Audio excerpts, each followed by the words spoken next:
Welcome back, ballers. Best night of the week.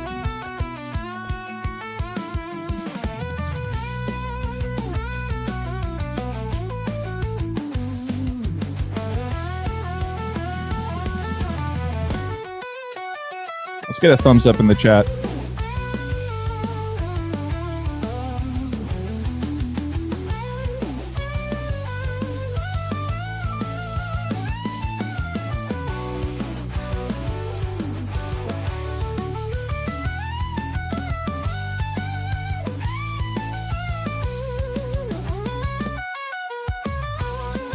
Thank you, Fading the Public. Appreciate you.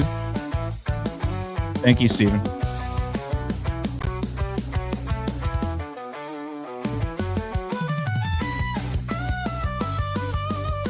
Let's have some fun tonight, you guys.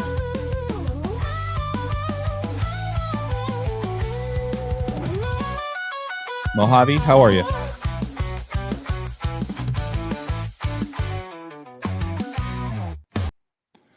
Welcome back, ballers, to another episode, 15th or 16th at this point, of Eye to Eye with AJ, Rambo, and Decoding with Cody. Happy Tuesday night, everybody. Thank you for joining us. We got 23 in the chat. First and foremost, just want to thank the chat for giving me the thumbs up. Hello, Coffee Girl, as always. Mojave, good to see you. Steven, The Enthused Dreams. Fading the Public. The Enthused Dreams as well. Whoop, whoop. Hey, y'all. It's good to see everybody. Thank you guys for joining. First and foremost, Cody, Rambo, can you guys hear me okay? I can hear you fine. Can hear you.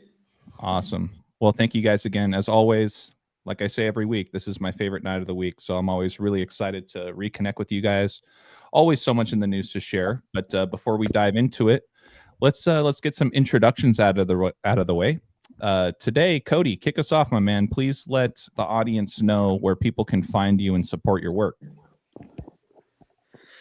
Yeah, thanks everyone. Thanks AJ. Thanks Rambo, as usual. Hope you guys are all doing well this week. And as usual, you guys can find me at Decoding with Cody on YouTube mainly, but you can also find me on Instagram a bit and Twitter or X under the same name. And also, the link for supporting the channel is buymeacoffee.com/decodingwithcody. And that's where you guys can support the channel. And again, appreciate you guys and looking forward to seeing what we can get into today. Absolutely. We really appreciate you, Cody. Thank you so much. Concha says, ready for my weekly dose of Rambo decodes. Rambo's got some juice up his sleeve this week, so I'm looking forward to that. Fading the Public says, hope everyone is doing well. I regurgitate that. So, Rambo, please, for those in the audience, I doubt they're out there, but those that might not be familiar with you and your work, please let the audience know where they can find you and support you as well. Well, thanks again. Thanks to Cody and to you for putting this together. And I can be found at patreon.com/thetruthcodes. There's only one tier. It's for $5 a month. That's the only tier. And you have access to the Code Breaker community server on Discord. And there are great decoders in the community who will share their work on Discord. And you have access to that for $5. There is some free content. It's obviously not as much as for $5, but I am also on Instagram, The Truth Codes on Instagram. Thank you, Rambo. Yeah, I can attest to that as well, you guys. Rambo, thank you just this last week helping me get into the Discord. I know I had a little difficulty originally, despite being a Patreon follower of yours for quite some time. It was a little challenging to get into the Discord, but either way, I'm very excited to be a part of that particular channel as well. It's very active, you guys. And once again, this is $5 a month, okay? Not per hour, not per day, not per week. $5 a month for all of Rambo's content. It is the best deal in the world. So please make sure to follow Rambo and subscribe to his channel on Patreon. I know it means the world to him, means the world to me and to Cody. So we appreciate you guys very much. As far as myself, my name is AJ. I also go by Balll Don't Lie, 3 L's in Ball. That's where you can find me on YouTube hence where this particular series is being broadcasted from on YouTube, as well as on Instagram at Balll Don't Lie with 3 L's in ball. I also have my Patreon channel, patreon.com/onthemoneyball for those that are interested in my picks and notes before game time when it comes to sports betting. I also have 10 books. You guys can either purchase those if you want to support me financially on Patreon. Don't have to be a subscriber to purchase those books. Or if you would like them for free, you guys can send them to my email address at wordplaybook with 3 O's in book at gmail.com. So appreciate you guys very much. Marty says appreciate the work. Absolutely. And I already told you guys offline, I'm going to jump into my little 2 cents here. I want to shout out Ani Asaru, also known as the Spiritual Shade Room on Instagram. The more that I've been talking about this love theme all year, I'm getting more and more people that are finally catching on and seeing what I've been talking about. And shame on me for not even being aware of this. Granted, we are still in the preseason of the NFL. We're about 2 weeks away before the NFL season kicks off. But sure enough, Ani reached out to me and he said, hey, you should look into this Chicago Bears rookie by the name of Colston Loveland. And he apparently has gone viral because he sang a cover song from a hip-hop R&B rap artist named Mario. And you guys can just type in Colston Loveland. You guys will see this at the top of the headlines over the last couple days. During training camp, he stood up in front of his team and he sang this song called Let Me Love You as a cover to Mario's song, Let Me Love You. But his name is Colston Loveland. So how perfect, especially in light with the love themes I've been talking about, but also with a lot of what Cody and I have been talking about lately with regards to the bear themes and what Cody's been talking about, how the bear very much is closely tied to Vladimir Putin. We talked about that bear charging at the Seattle Kraken mascot in Alaska right before Trump and Putin met in Alaska, right? So more to be said about that. I just thought this was a very fitting news story that's latest in the news. I took a look at the actual music video and re-listened to this song, and it just goes back to the same themes, you guys, of what we've been talking about. Notice that Mario is standing on one side of the room where he's essentially on the blue side of the room with these wings symbolism behind him. And this is a direct screenshot from the music video where he says, from your head to your toes, out of control. And that ties right back into a lot of what we've been talking about with the green chakra. Remember, the Philadelphia Eagles are green, home of the city of brotherly love. Hulk Hogan, Mr. Love Brother, dies from a cardiac arrest, who's known as the Hulk, who is green, right? That is your center chakra system. But from your head to your toes, right? Just think about going up and down those chakras. And on the other side of the room is the love interest. And this goes right back into a lot of the things that Rambo's been touching on, once again, about Hulk Hogan and the color symbolism, the red and yellow. There's a lot to be said about that, but how, you know, excuse me, Hulk Hogan is a Leo. Leo represents the sun, etc. And sure enough, of course, there's a scene in the music video where they show this multiple times, actually, where Mario is standing right in front of a lion with the red and yellow symbolism in the background as well. So I thought I would share that just to kick things off. I'm not sure if Cody or Rambo, you guys have anything else maybe to kind of add on to that, but that is one of the latest buzzing headlines, if you will, with Colston Loveland singing Let Me Love You by Mario. So I will say that to kick things off. Well, I would say I see cycle symbolism. You see the bicycles there in the image? Yeah. That's a cycle symbol. So you'll see the sun and a cycle. It's about the sun cycle. It's a, oh, thank you, Meatball. The birth of the sun.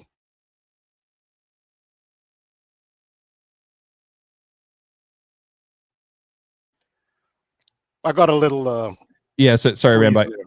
I think you lagged. You're good.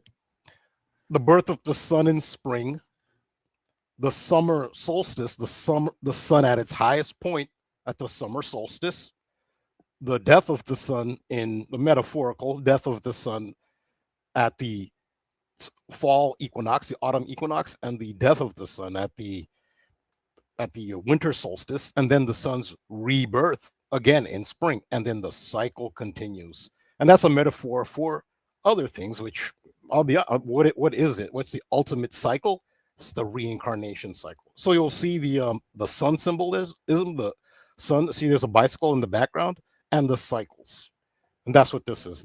You'll see cycle symbolism. That's one of the most prevalent esoteric occulted symbols, is the cycle symbolism, the wheel. Thank you, Rambo. Cody, anything on your end, just as far as some of these kind of opening slides? If not, that's okay.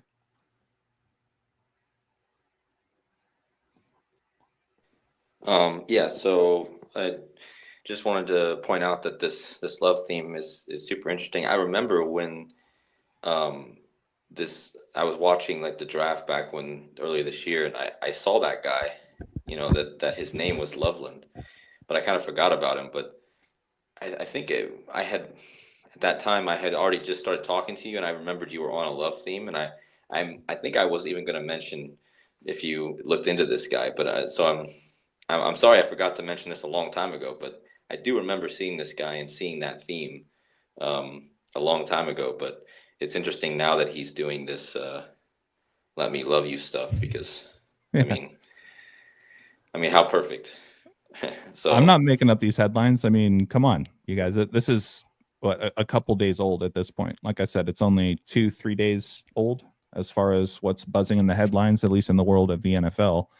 And I haven't been paying too much attention to the preseason, but keep an eye out for Colston Loveland this year, especially him singing "Let Me Love You." Another thing I would say is that Mario reminds me of Jorge Mario Bergoglio. Mm-hmm. His middle name was Mario, and of course now the new pope is from Chicago, and of course, you know, the bear stuff I was talking about last week, you know, connected with the whole Alaska thing was all about the bear and the Polaris stuff. But I think the bears, somehow the bear stuff was tied in with that last week too, because you got to think about it. Chicago is probably the only place I would say that two of their teams are connected to bears, right? Cubs and the Bears. So I would say that Chicago has a huge connection to bears for some reason. Maybe there's a reason why both teams. But of course, you also have Back to the Future, which I've shown that Pope Leo is very connected to Back to the Future. And, you know, him being also a White Sox fan, but yet there was speculation that he was a Cubs fan and all that kind of stuff. And then I thought he was a White Sox fan. Yeah, he is a White Sox fan, but there was speculation. There was like arguments when he first got elected that there was people trying to say he was a Cubs fan. Gotcha. But of course, there's the big joke in the movies of Back to the Future about how the Cubs will never win, and then in 2015 they end up winning, and then in real life they ended up winning too. So I mean, it's interesting because I'm just thinking about how the Bear stuff connects to Chicago, and maybe that's something more to look into. But now you have this love theme also being connected to it, and then with Pope Leo being from Chicago as well, I just keep thinking about the lions and tigers and bears. Oh my! I'm just wondering where all the tigers are. Not seeing a lot of tiger stuff, but definitely seeing a lot of lion, of course, with Pope Leo, and definitely a lot of bear. But can't recall seeing a lot of tiger connections, at least recently. But I know a tiger is also kind of a symbol of Russia as well, I think. Or somebody had mentioned that at one point. But I know the bear is very big in Russia as well. But I'd have to think more about how all that might tie in. But that's just kind of my thoughts on that. If the Cincinnati Bengals make a splash, and I have a patron who is very big on the Cincinnati Bengals, he might be listening. he would have jumped in when you said you don't see a tiger. That would have got his attention. He's really big on the Cincinnati Bengals. Outside of the top three in the AFC, the three-headed monster of the Chiefs, Ravens, and Bills, it's the a lot of people are actually on the Bengals. The Bengals are probably the fourth in the, if anyone's going to get past the three-headed monster, which is a metaphor for that. The three-headed monster, the Cerberus, guards the gates of the underworld. And I've talked about the archetype of Heracles, who goes, he had 12 labors. His most difficult labor was his 12th labor, where he had to descend into the underworld and retrieve the Cerberus and bring the Cerberus back up to the surface. But he had to do it without harming the Cerberus, without any weapons or harming the Cerberus. This is a monstrous three-headed dog. Well, the three-headed dog of the AFC in football is the Ravens, Bills, and Chiefs. And if anyone can be Hercules, it's probably Joe Burrow and the Cincinnati Reds. So it remains to be seen. If they do something, then that will be your tiger.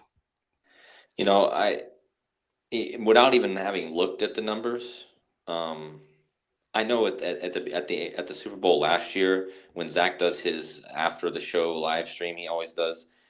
I remember people already at that point mentioning the Bengals. I think Zach even mentioned the Bengals because I mean I think people have kind of been looking at, and I remember looking into it myself, to be honest, a bit. And I do remember finding some stuff. I have to go back and look at my notes. That could be your tiger. Could be. We'll see.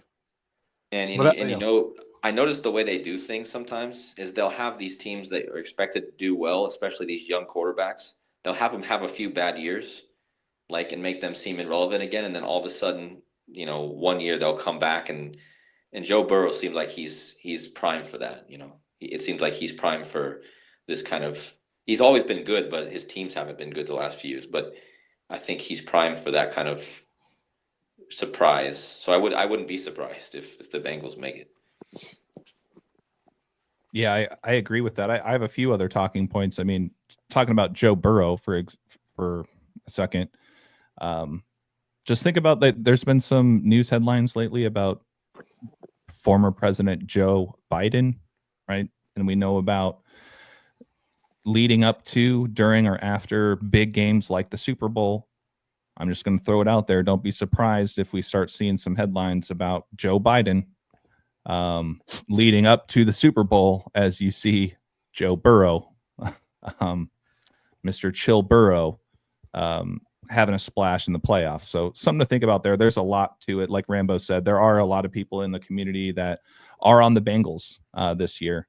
But we were also talking about the Bears and the Lions. I mean, just notice this first slide here from the music video with Mario in front of what are essentially the Lions colors, right?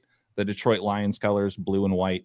But of course, he's singing to his love interest that has all of those Leo themes and the lion behind him as well. So the timing of this news story to me is very interesting, just with Colston Loveland, been on that love theme all year. And Cody, that was a really good observation about Pope Leo, who's from Chicago. He also went to Villanova, which is just outside of Philadelphia, the city of brotherly love, right? So just things to look out for, the Bears, the Lions, Mr. Colston Loveland, the rookie. So we'll see what happens. I mean, with Pope Leo being from Chicago and then also being the big Bears city, you have the Lions and the Bears. I guess I'm asking the question, is there anything tiger in Chicago? I wonder if there's something. I just keep thinking about that phrase a lot. I don't know why, because I keep seeing all this symbolism. So, but that's something I'm going to look into, I guess, over the coming weeks to see if I can find anything. But there's also the Detroit Tigers. I mean, it's not in Chicago, but the Detroit Tigers are contenders for the MLB. That's true. Yeah. And in Detroit and Chicago are rivals, and so that might be. And then you got the Detroit Lions, right? So you got the lion symbolism there and the Tigers. So Detroit and Chicago has something maybe with that, because you have the Detroit Tigers and the Lions. So Detroit has the Lions and Tigers, and Chicago has the Bears and now the Leo, right? The Lions. So those two cities seem to have something going on maybe with that Lions, Tigers, Bears thing. Yeah, that could tie into. So where does Lions, Tigers, Bears come from? It comes from the Wizard of Oz, and we just had Ozzy Osbourne pass away. It could tie into Ozzy Osbourne as well, since that's where that originates. Right. Yeah. That's freaking brilliant. Yeah. Look, shout out to Steven. Speaking of the Wizard of Oz, apparently they're playing the Wizard of Oz now at the Sphere in Las Vegas. We're also on the doorstep of part 2 of Wicked. Right. That was something that Rambo, you and I had talked about on the Occult Rejects, about how the first half of Wicked, right, which is the precursor to the Wizard of Oz, right? Precursor? I think that's the right term. But you had the first half come out, and then Ozzy perishes, and then now you have the second half coming out in November.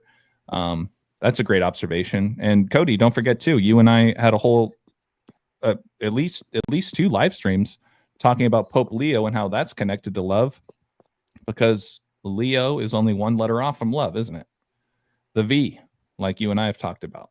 So don't forget to Mr. S. Good observation here. Jared Goff, he played as a California Bear, right? So maybe we just latched onto something very interesting this year about Lions, Tigers, and Bears, especially with what we've already talked about with the Wizard of Oz and whatnot. So that's very interesting.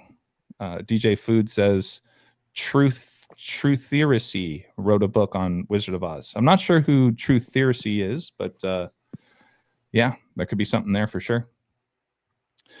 I have a intro. If just to remind you that the intro to the video I'm doing, if you want, when you're ready to change the topic. I was about to say. So okay. I'm gonna close it out now with what I had to share here with regards to, once again, the love themes. They're all around. Don't forget, Jim Lovell just died, right? Lovell, right? The astronaut, as well. I mean, that story's only 2-3 weeks old. He looks a lot like Better Call Saul, if you ask me, at least in his earlier days. But yeah, Rambo, if you can request to share your screen, and I will give you the stage. And we will jump into Rambo's little teaser of some of the things that he's been whipping up this past week for his Patreon followers. Once again, $5 a month. And the links are in the description of the video. Shout out, Joe. Make sure you guys follow Not Joking to Me on Instagram. Joe, I believe you also started a YouTube as well, right? There we go, Rambo. I see your request. There we go. You have the floor, my friend. I can see your screen. All right. I do want to get you to a developing story that we have been following, as a Justice Department employee has been fired and charged with a felony after investigators say they identified him as the man seen in this video throwing a Subway sandwich at a federal officer. The footage obtained by our Fox 5 DC station shows the incident earlier this week during a confrontation in downtown Washington, D.C. Court documents allege the man is now former DOJ employee Sean Dunn, and that he yelled profanities at a U.S. Customs and Border Protection agent before hurling that sandwich right at him, and then, as you can see, taking off running. This story shouldn't even be making local news, yet it's international news, and the highest levels of United States law enforcement is involved. Literally, the highest ranking law enforcement official in the United States of America, its Attorney General, has weighed in with passion.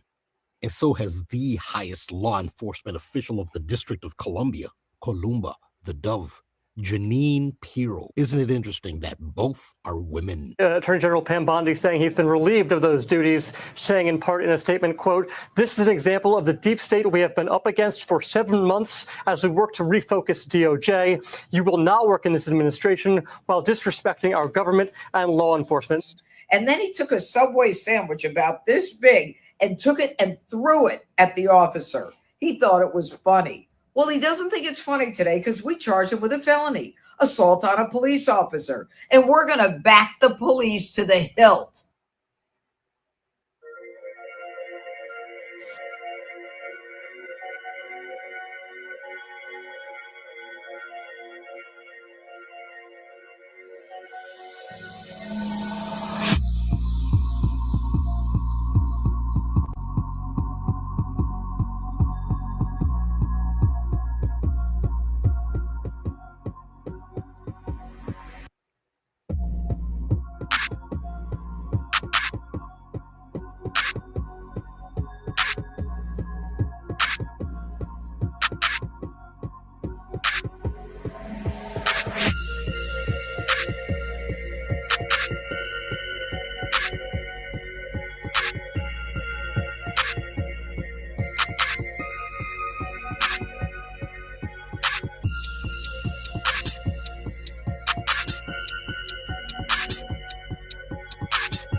Man, I can't wait for that one, Rambo. Holy smokes. I'll pause it there for now. Yeah, go ahead. Oh, sorry, that there was more. Okay, my bad. No, I'll pause it there for more. I can add some more later, but that's just the an intro to what the decode is about. So you saw basically what it's about. He was protesting the occupation of Washington, D.C. by basically the militarization of Washington, D.C. by Donald Trump. They actually have checkpoints in Washington, D.C., vehicle checkpoints and pedestrians.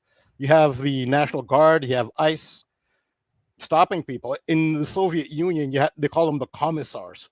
The commissar were enforcers in the Soviet Union who would stop people. They had them everywhere in all these authoritarian regimes. Germany had it, where you stop citizens. There's no probable cause. You stop them and they have to show your papers type thing. Well, that's what's going on. And that's what he was protesting. But it's a ritual. And Subway is a central part of that. And normally you wouldn't think something like that should make the news. Somebody throwing a Subway sandwich at an officer. Well, look who weighed in. The highest law enforcement official in the United States, the Attorney General, weighed in on the tossing of a Subway sandwich. So there's more to it. It's a deep ritual. And my video is an hour and a half. Wow. I'm sorry. I meant to say a half hour. Okay. All right. I was like, whoa, that's a long one. Yeah. I mean, no one's going to watch an hour and a half. I would. Yeah, most people wouldn't. But still, you'd have to. But yeah, I meant to say a half hour long. And that's what it's based on, and the symbolism in it. And there's much more to it. There's actually an NFL code in there, an NFL code. This is a team game, Rambo. So I don't want to steal your thunder, my man. No, man, go ahead. You're joking. Go ahead, man. No, I have any thunder. Like, go ahead. No, you and I were just talking offline about this. This is the first time I saw that teaser video. But yeah, I mean, how convenient for a news story like this to make the main headlines the same time that Happy Gilmore 2 comes out, right? This goes back to my book, The Hand, talking about the death of Carl Weathers. And sure enough, Joe Flattery dies right after I released that book. And Subway is a really big part of that movie, right? Happy Gilmore is sponsored by Subway. There's the whole scene where he hits a Subway sandwich from the T and it just lands right in the mouth of some fan. So I have. So this is the second part of this. So that's what I'm saying. I didn't want. No, good. You actually set it up. That's actually good. You didn't steal the thunder. You actually helped set it up. So I'm glad you actually mentioned it. This is actually you actually are being a team player today. You caught my alley-oop pass before it became a 3-pointer. Yes, this time it's the alley-oop and didn't go in the hoop. Yeah. So yeah, all right. Let me continue this. Let's do it. Let me see. Where's the? All right, here we go. Perfect. I don't want to hear it. It's over. My grandmother's never going to see her house again. Yeah, but you've made a lot of money. You could get her a really nice condo. My grandfather didn't build any condos with his bare hands. Damn it, I hate that Bob Barker. Okay, there has got to be another way to get the $50,000. I don't even want to talk about it anymore, all right? I failed, okay? Let me just sit here and enjoy the one thing that makes me a little bit happy. This fresh, delicious, tasty, meaty, turkey-filled, cold-cut combo. I eat 3 every day to help keep me strong. Hey, Happy! Can I have one of those? Coming right up.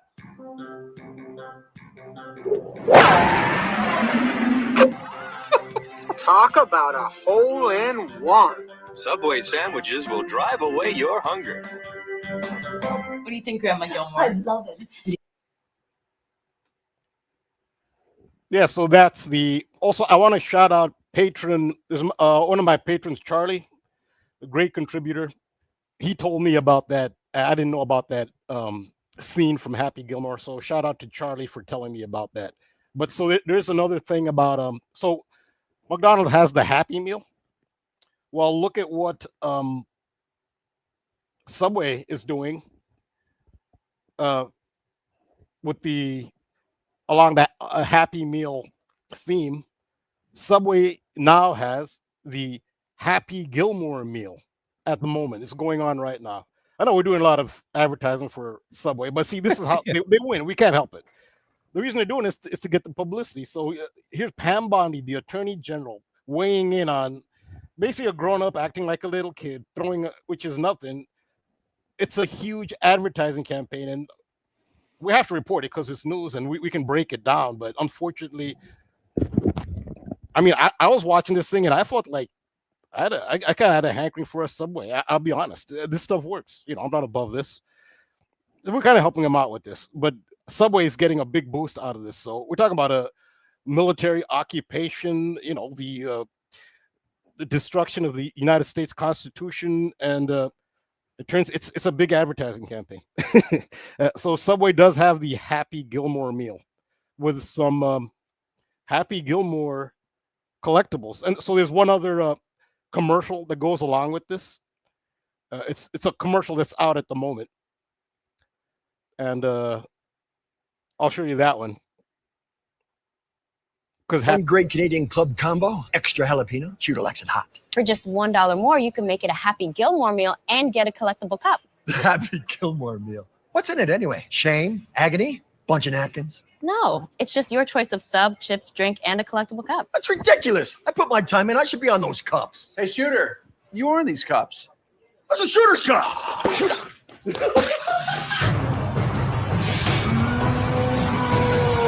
Get all four before they're gone. Shooter. Yeah.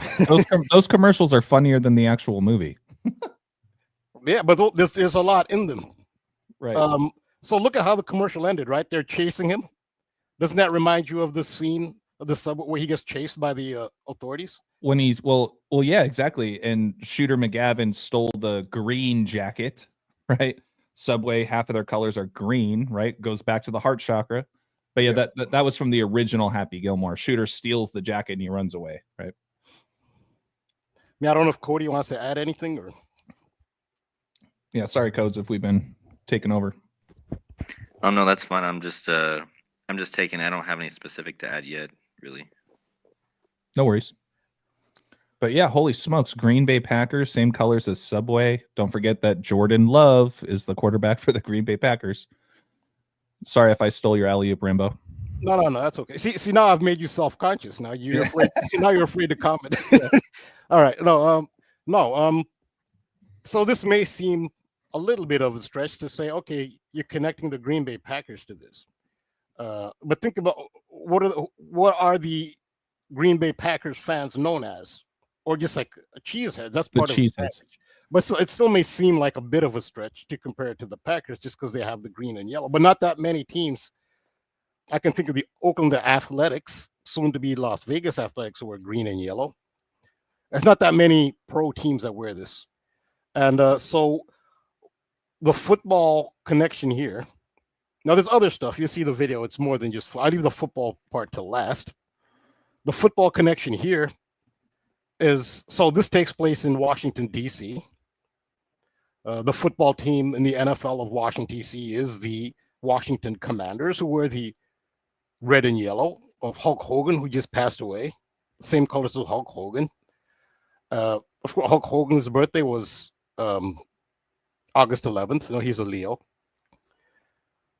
So on 9/11, a very important date, September 11th this year, it's on a Thursday. So there'll be only one game. And in the NFL, when there's one isolated game, that's prime for a ritual, but especially when it's September 11th. What more significant date during a football season than September 11th? If it was a Sunday, you say, well, everybody's playing on Sunday except for the Thursday and Monday games. It wouldn't be that big a coincidence if almost everybody's playing on September 11th, but it's not. It's a Thursday. Only one team can play on that ritualistically important date of September 11th. And it is, well, let's see. The Washington team where this happened, where's that grab it? Where it is? It's the Washington team, the Commanders, DC team, and the Green Bay Packers on September 11th. And I do feel that this ties in. not to give away my whole decode, but if you'll see that Hulk Hogan is tied into it, and think of Hulk Hogan's name, Hogan, Hoagie. Oh, okay, yeah. Yeah, Hogan Hoagie. What is the Hoagie's birthday? It was 8/11, September. Sorry, yeah, 8/11, August 11th. That's the Packers' birthday. Oh, wow. And shout out DJ Foods since we're talking about foods. I'm getting hungry over here. DJ Food says cheese steak. Oh, like, okay, Philly. Okay, like yeah. Philadelphia, right? So shout out Yeah. DJ for that one. Subway actually does sell cheesesteaks. Cheesesteak is on their menu. Yep. So this ties into the Hulk Hogan theme. But so the game's on September 11th, the lone game this Thursday. I mean, sorry, on Thursday. This will be the start of week 2 in the NFL. Also, this is the 106th. I'm just noticing this now. This is the 106th season. That's right. Yeah. And the Packers just turned 106 years old. Yeah, the Packers just turned 106 years old on Hulk Hogan's birthday. So this is so it's on September 11th. Oh, that's the birthday of Dan Quinn, the head coach of the Washington Commanders. September 11th is his birthday. So this is a significant day and a significant event in the NFL, and you can see it ties into Happy Gilmore. So at the same time, Happy Gilmore is doing the theme. Happy Gilmore, where Subway plays such a big role. And so sorry, really quick, Rambo. Would you mind scrolling down back to that coach? Was that the Commanders coach or the Packers? Yes, coach? the Commanders head coach. So the Commanders head coach has Dan that September 11th birthday. His birthday September. Now the Packers head coach, his name is LaFleur. He is part of that, but I don't want to give away my whole decode because then what's the point, right? Just tune in every Tuesday and see my decodes on AJ. You've already given us more than enough juice to talk about. I just want to make sure I got that right. Dan Quinn. Okay. So Subway and so Lil Wayne actually did a song. So Wiz Khalifa, again, Wizard of Oz. Wiz Khalifa, the hip hop artist, had a really big hit called Black and Yellow. He's originally from Pittsburgh, and Black and Yellow refers to, well, all Pittsburgh teams wear black and yellow. The Pittsburgh Steelers wear black and yellow. The Pittsburgh Penguins of the National Hockey League wear black and yellow. And the Pittsburgh Pirates of the Major League Baseball wear black and yellow. But Wiz Khalifa did a Pittsburgh sports-themed, really big hit, a big hip-hop hit called Black and Yellow. So Lil Wayne did his version, green and yellow, because he's supposedly a Green Bay Packers fan. I haven't looked into green and yellow yet, but it just occurred to me because on an occulted level, I think they're referring to Subway. There's a reason Pam Bondi, the Attorney General of the United States, weighs in on something seemingly trivial. Okay, that's like if she's verbally abused a law of enforcement official, that's not a felony. Throwing a sandwich it's just a level above verbal abuse. It's not in fact, the latest is that the felony charge that they all wanted to bring the hammer down on him, the felony charge got thrown out of court, which is actually a good sign because the imagery we're seeing now, the trend we're seeing is towards fascism, maybe the Fourth Reich. There's a lot of Nazi symbolism. I talk about the Nazi codes. 119 is a Nazi code. The Nazis used 119 as a code, but where did Nazis get it? They started the Holocaust on Kristallnacht on the 9th day of the 11th month, 9th of November. The Nazis, before they came to power, they staged a coup attempt in 1928 of the German government. It's known as the Beer Hall Push in Munich, Germany, but it started 8th November. It was 2 days. It's over 8th November and the 9th of November. So on 9/11, the Nazi Party did try to force their way into power in Germany. They later ended up getting into power, but they chose the 9th day of the 11th month. And they chose the 9th day of the 11th month for Kristallnacht. That's called the Night of Broken Glass, when they went through the Jewish neighborhoods. And it was called a pogrom.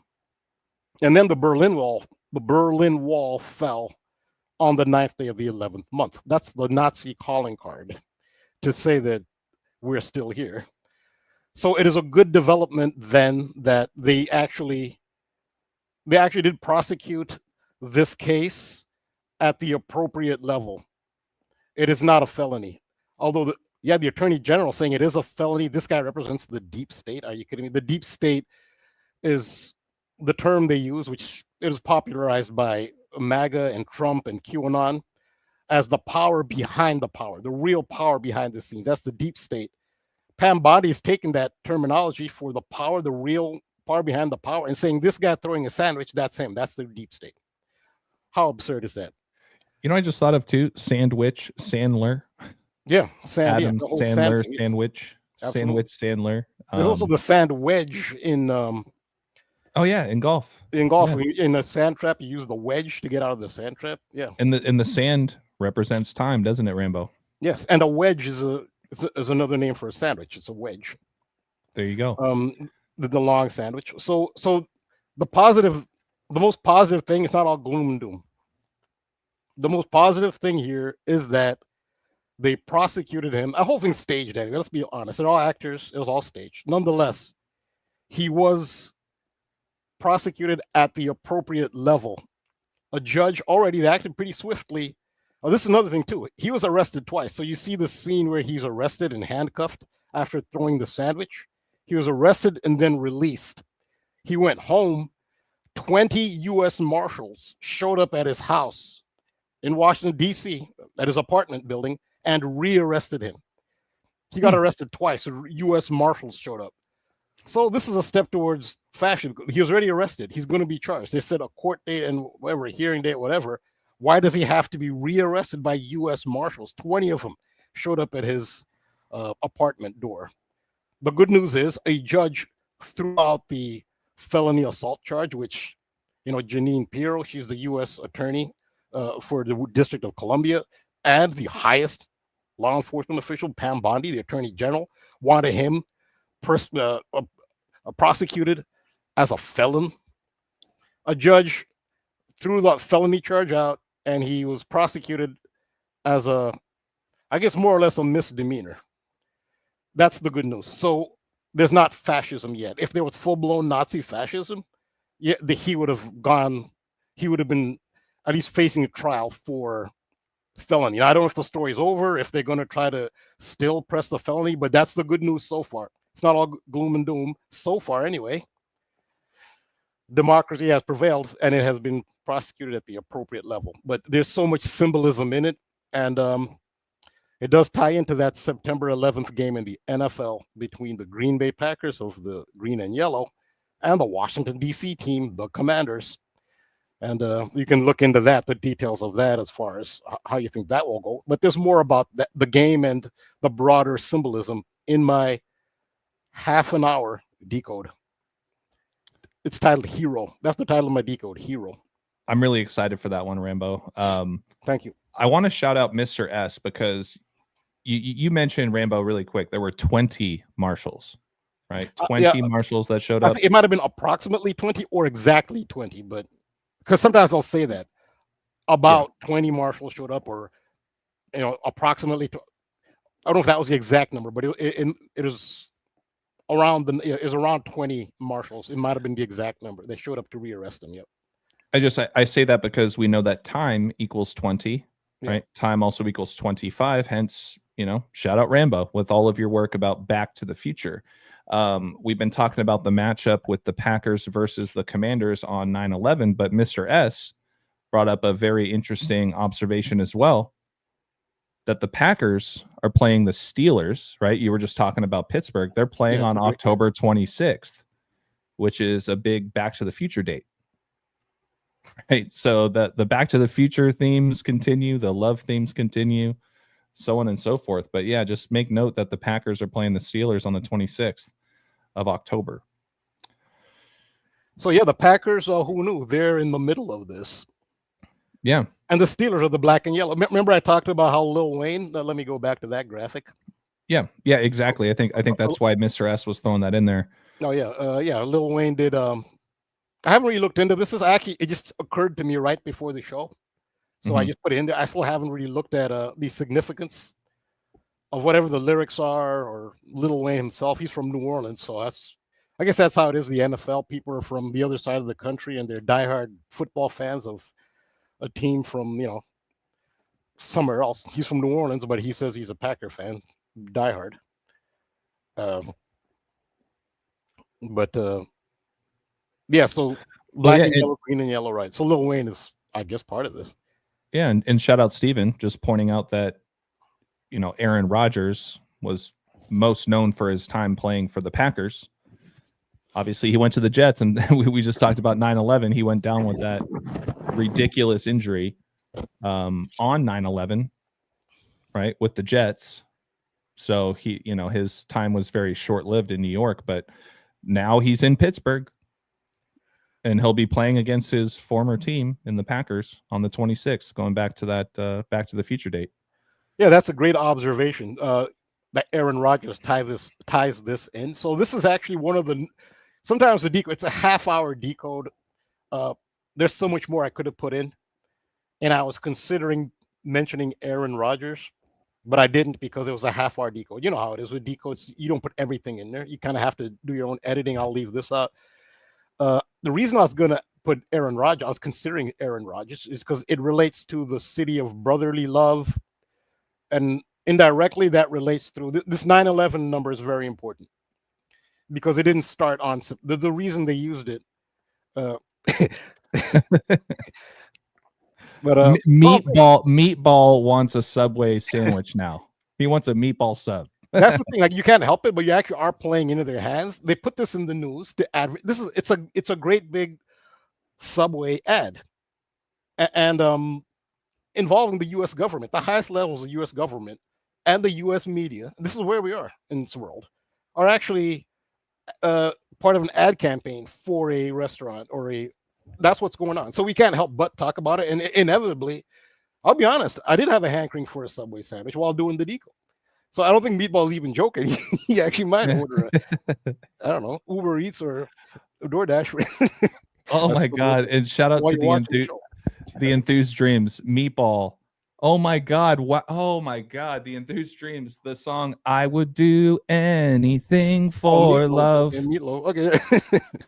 Right? It was either Meatball or Meatloaf. Yeah. No, I Meatloaf. would do anything for love, but I won't do that. Right? Yeah. God, I love our community, man. This is great. No, but this is what they want. We have to talk about Subway now. And for most people, it's unconscious. On an unconscious level, they don't realize they're doing it. They're going to go right in a Subway and order a Hogan. Anyway, that's like all a hero sandwich. So the reason I was going to mention Aaron Rodgers, it goes back because yeah. So 9/11 goes back to the destruction of Solomon's temple on Tisha B'av, the 9th day of the 11th month. That started with Babylon. So the entity, you want to talk about the real deep state?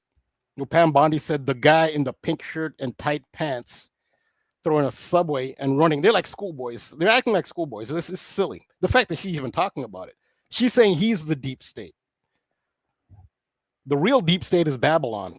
Whatever that entity is behind Babylon, and you can tell them by their modus operandi and the symbols they use. It's the same symbolism. 9/11 started with Babylon. Granted, there is no historical or physical proof that the first temple ever existed. There's no proof of that. It could or it couldn't have, but there's no proof of it. Nonetheless, even if it didn't, the fact that they're saying the temple existed and it's considered historical and such a central part of the majority of the world religion, it's part of the Abrahamic religions, Islam, Christianity, and Judaism, all you could say venerate or honor or revere Solomon's temple. It is sacred to Islam as well as Christianity, as well as Judaism. Solomon's Suleiman in Arabic. 9/11 is the destruction of Solomon's temple. Now, what is historically proven is that Rome destroyed the second temple. That's historic. There is historical evidence for that. And they chose 9/11, the 9th day of the 11th month of the Hebrew calendar. That's where it starts. So This is why this is really deep. And so this game is on 9/11. It'll have its Babylonian roots. And who did Babylon and Rome venerate? Who's still venerated now? Jupiter. Zeus. Jupiter is the eagle. We've already had the eagle triumph in the Super Bowl. And who did the Nazis use as their symbol? They used the eagle. They used symbols of Jupiter. The lightning bolt is another symbol of Jupiter. The Nazis used the lightning bolt, SS. It's the Schutzstaff lightning bolts. Those are all Jupiter symbols. The Nazis also used the oak. The oak is a Jupiter symbol. Nazis used the oak leaf for Jupiter. The day for Jupiter is Thursday. Thursday is Thor's day. Thor, the thunder god. That's the day for Jupiter. And 9/11 falls on Jupiter Day.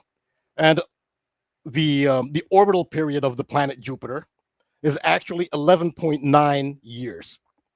The period it takes Jupiter to orbit the sun, one orbital period cycle, is 11.9 Earth years. 11.9. 11.9. And the game is on Thursday. This is all about, and I want to clarify. So Jupiter in astrology is, ironically, the most positive planet. So this is not that Jupiter is evil.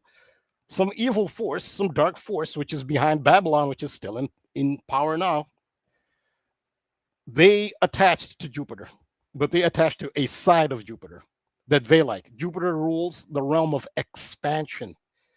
Jupiter is about expansion. The eagle is the top of the food chain in the air. Well, and yeah. Sorry, go ahead, Rambo. I think empires want to expand, and Thursday is Jupiter Day. So yeah, go ahead. Yeah, I was just going to say the eagle is also heavily connected to Freemasonry, right? Like the whole Freemasonry logo has the two eagles facing outward of each other, of the 33rd degree. And notice the big G with the Packers, right? The same G that's in the center of the Freemason compass, right? I wanted to shout out a couple of folks in the chat right now because you guys are blowing it up right now. Holy smokes. Maggie McCombs. We were talking about Aaron Rodgers. Aaron Rodgers dressed up as Ben Stiller's character from Happy Gilmore. So something to think about there. We had our laughs about the meatloaf. I would do anything for love.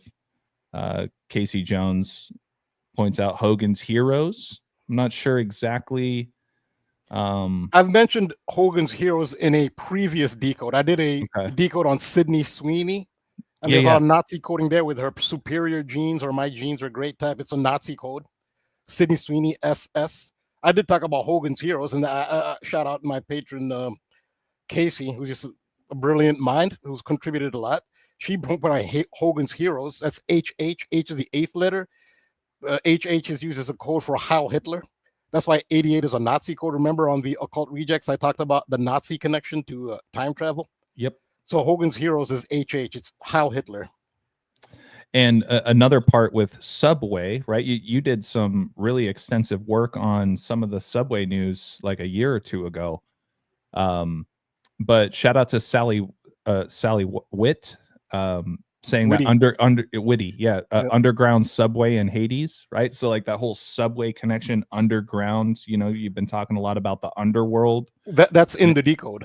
There we go. But you'll see, but I showed in the intro where the subway, it's just an epiphany that I did after it. Had it not been for this silly story, I never would have had this epiphany.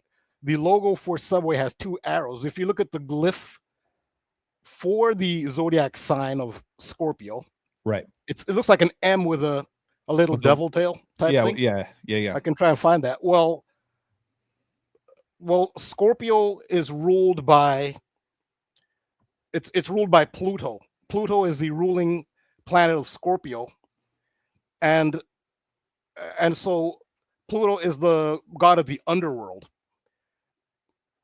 And right, so it's Pluto. I'll just replay this real quick. Yeah, let's talk about the underworld. So Pluto is the god of the underworld, and Pluto rules Scorpio. It's the ruling planet of Scorpio, and you see that the glyph for Scorpio, which looks like an M with an arrow on it, right? that's in the logo of Subway. It just occurred to me, and the reason Subway does it because it's Subway. Sub means below the surface, and that's the realm of Pluto, and that's why Subway sandwich chose the the Pluto, sorry, the Scorpio glyph for its logo. I love that because there's technically two arrows, right? In the S and in the Y. Yeah, but those are all from the Scorpio glyph. They're all based Right. on Scorpio glyph. Right. The other person is Brad P. I wanted to shout out Brad P really quick. That was really having a field day with this comment. Check this out, Rambo. Brad P mentions that Trump's first term in Chicago, this goes back to the Jesse Smollett days. I'm sure you remember that story, where he said he was attacked by MAGA fans in the middle of the night after picking up a Subway late at night in the middle of the winter. I don't know if this is someone else or one of my patrons, if this is the same person, but one of my patrons did leave this comment in the comment section of my video. I don't know if this is the same person or somebody else who made the same observation. But yeah, a Subway sandwich is part of the Jussie Smollett incident. Yeah, that, oh my God, man. Oh my So what the patron, I don't know if this is the same person, but what the patron had said about it, I didn't know the details of it. Yeah. Is the police say they were immediately skeptical because they said they just tried to kill you, just tried to lynch you and kill you, but you're sitting there holding this intact Subway sandwich. You dropped your life is in danger. You would have dropped the sandwich, it would have been mangled, but the fact that he had this intact Subway sandwich, but you see how they slip in this advertising into these stories. Right. That's another Subway ad. But yeah, so one of my patrons did comment on that. It might be the same person or not. Either way, yes, it's a great observation. Yeah, Casey's put this in the comments a few times. Casey, you probably showed up late. We're well aware that there was a Subway commercial in Happy Gilmore. That was part of the main part of the video that Rambo opened up with. And thank you so much, Rambo, seriously, for taking the time to give us a little teaser, something to talk about. And I had no idea that we would be going this direction. I mean, we've been talking Hogan's Heroes and Hoagies and Hogan and sandwiches and Subway, Underworld, Green Bay Packers. I'm having a blast right now. This is cool. Does Cody have a comment still, or? Yeah, Cody, you out there?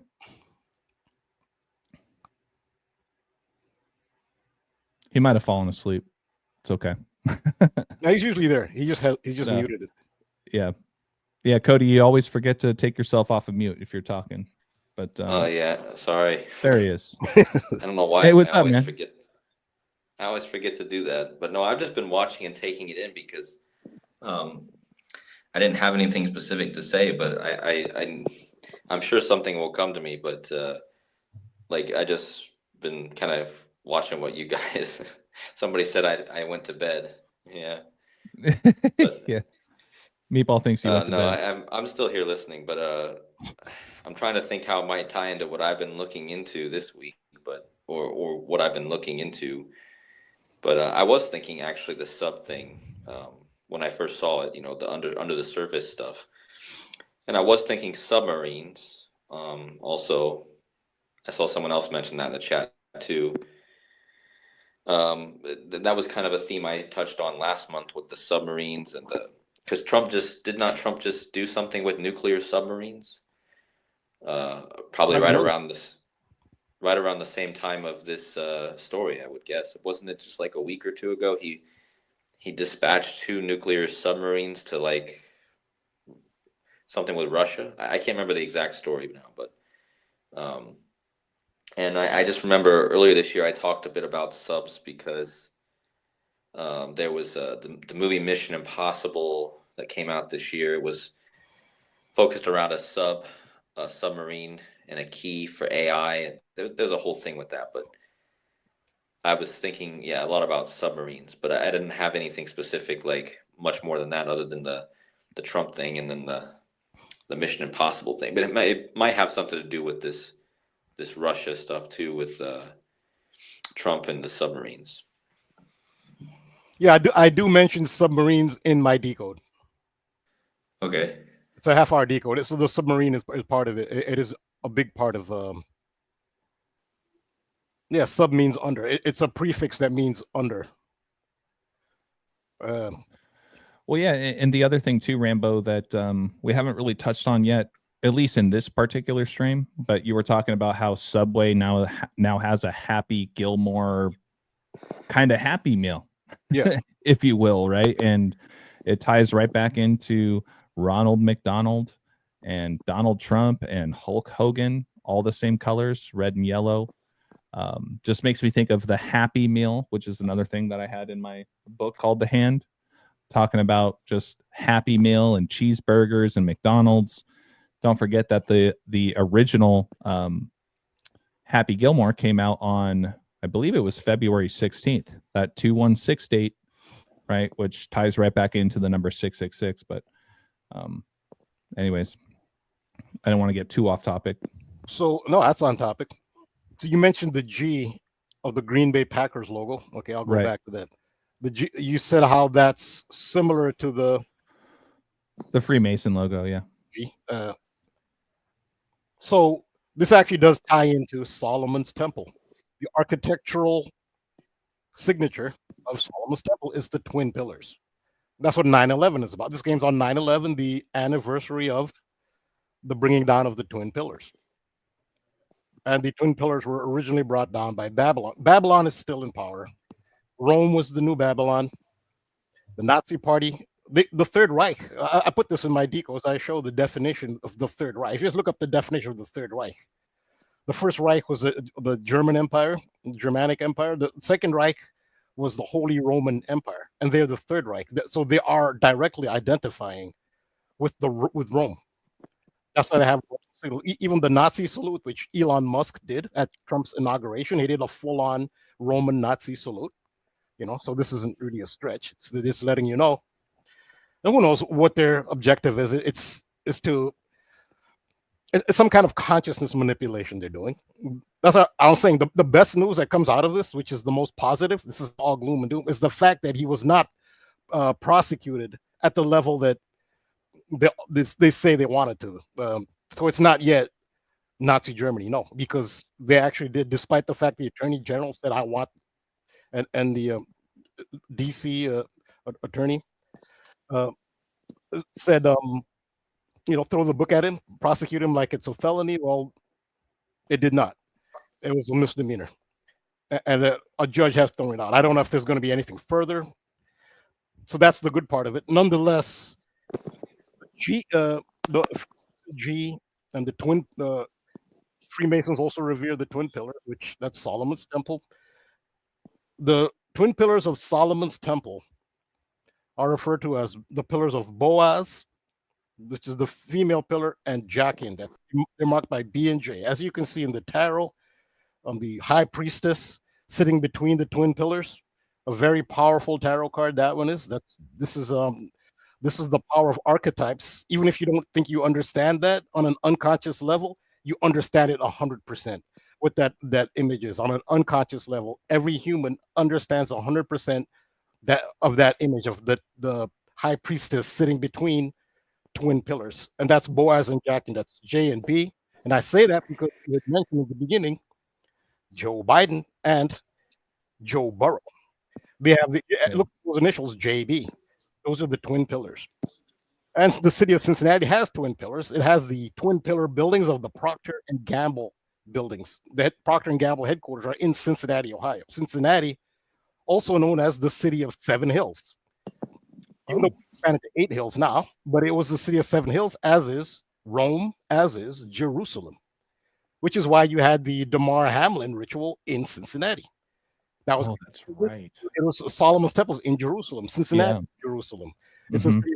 So that's why you see the JB, Joe Burrow. This is actually good coding for if you're a Cincinnati fan, and I know a big Cincinnati fan in the community. This is actually good coding for Cincinnati. The J and the B, Joe Burrow. That's the twin pillars. It's the twin pines of Back to the Future. That's what the J and B is. Joe. So you're right. Joe Biden. He might be in the news. Yeah, I was going to say, keep an eye out for Joe Biden as we get closer into the beginning of the season, as well as we get closer to the Super Bowl next year. I mean, come on. For years, they've been talking about when's Joe Biden going to kick the bucket. or get put into some sort of mental institution. Who knows? Who knows what happens? But I wanted to shout out Fading the Public really quick. Quoting Agenda 2030, you'll own nothing and be happy. I'm so happy. Happy Meals, right? Happy. And don't forget that the movie, really both movies, Happy Gilmore 1 and 2, he doesn't have money, right? He's doing all of this because he doesn't have money. That's a brilliant observation, Fading the Public. Yeah, I'm glad they mentioned that. Remember, right. So remember last week I talked about what could be an upside to a financial decline. Yes. Yeah. And that could be the great, people talk about this great awakening, where people just become more, just adopt more substance and reach a higher consciousness, but on a large scale, the human race, it doesn't appear to be happening. Yeah. So if that is something people believe in, it's the age of Aquarius, that's supposed to happen. One of the things that could lead to the Great Awakening would be the economic decline, and that could be the upside to it, because people will learn, they'll almost like snap out of it. All this advertising and subliminals, they can actually like snap out of it. They might be forced to snap out of it. And that could be the part, like you're talking about Menominee, where Vince Scully died. Did he die in Menominee, or was he born in Menominee? No, it wasn't Vince Scully. It was it was the Milwaukee Brewers announcer. He died in Menominee Falls. Bob Uecker. Bob Uecker. Yeah. Okay, We talked about that last week. Doesn't it? Wait, does that name start with a U? Or Uecker? I believe it's with an E. Oh, the E. Okay, all right. Eucker. Yeah, he died in Menominee, Me No Money Falls. Yeah, Menominee's Me No Money. Yeah. And Happy Gilmore, he has no money. Yep. But also, so this goes along with your love theme.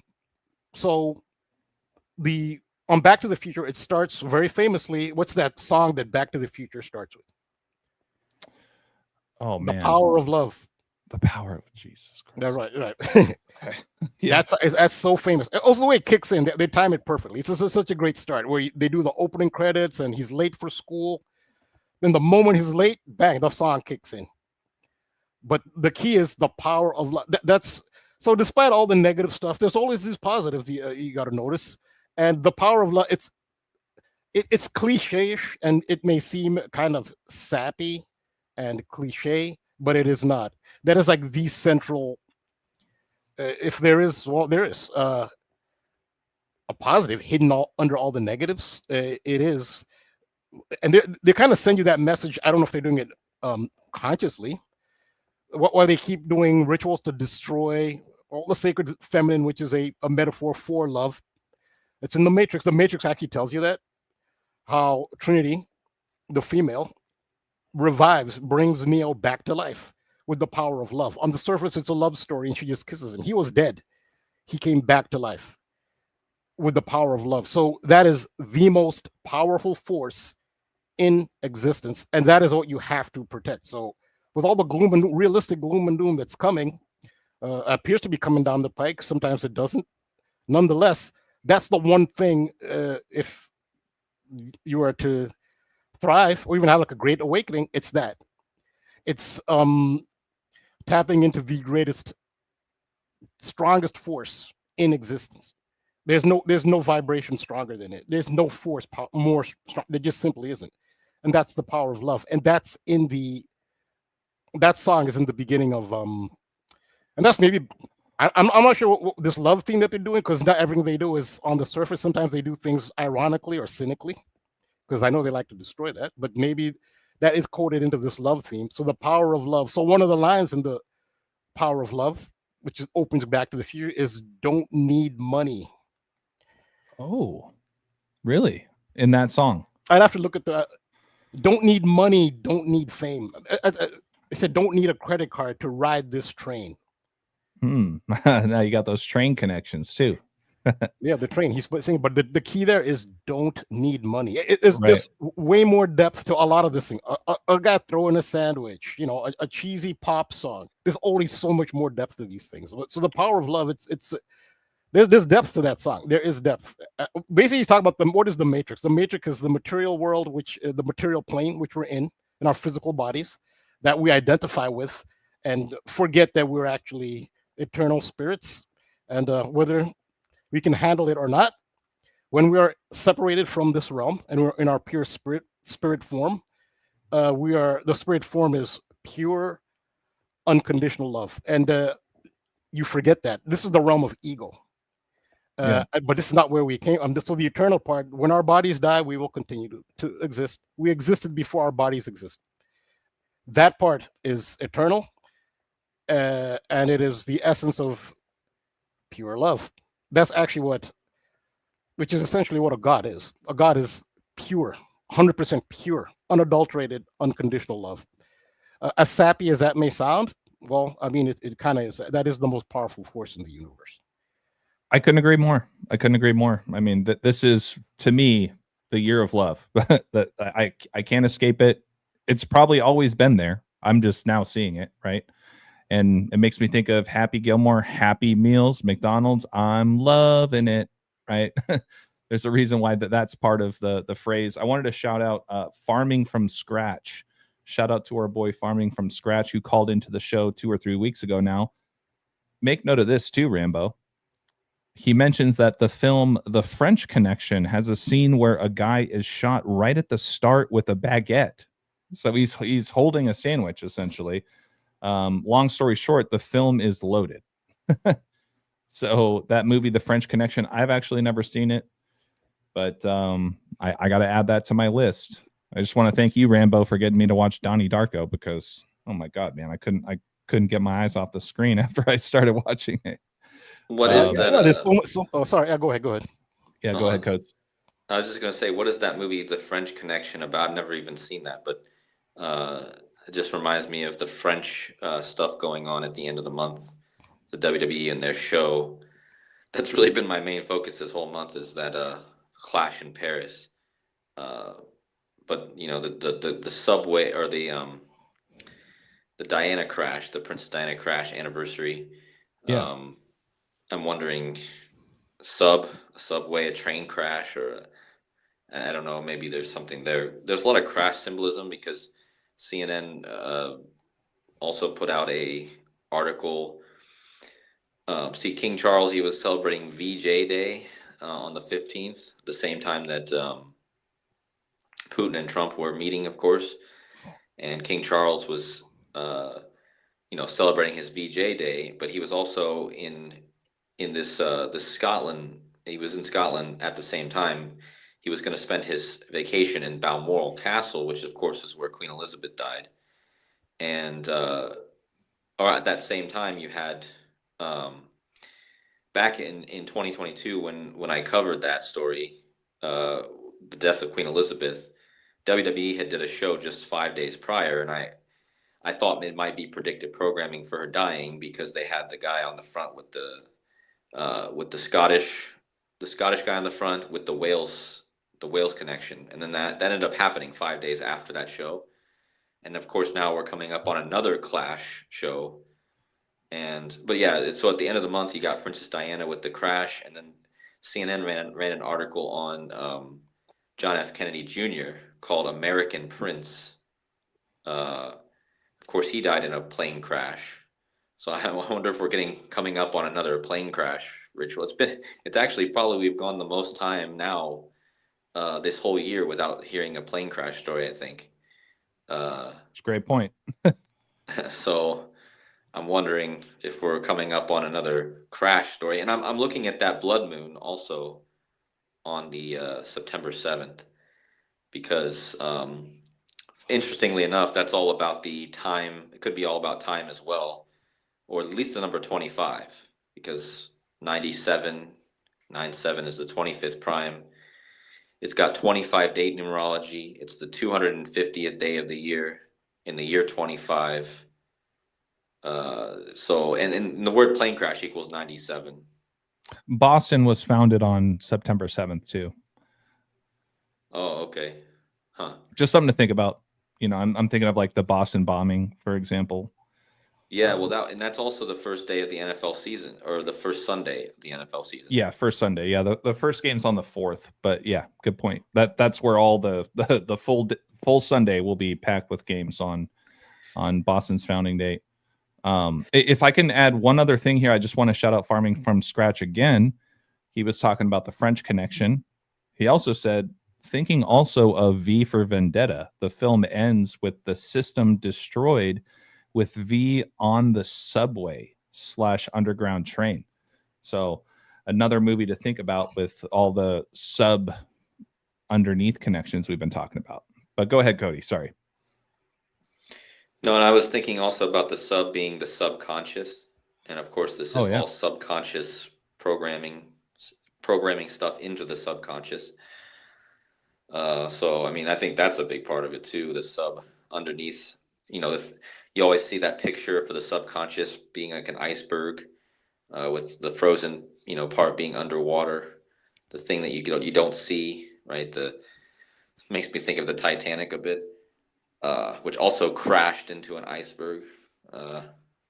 So, and then they had that story recently too, that the Alaska, when that whole thing was going down, that the glaciers were melting.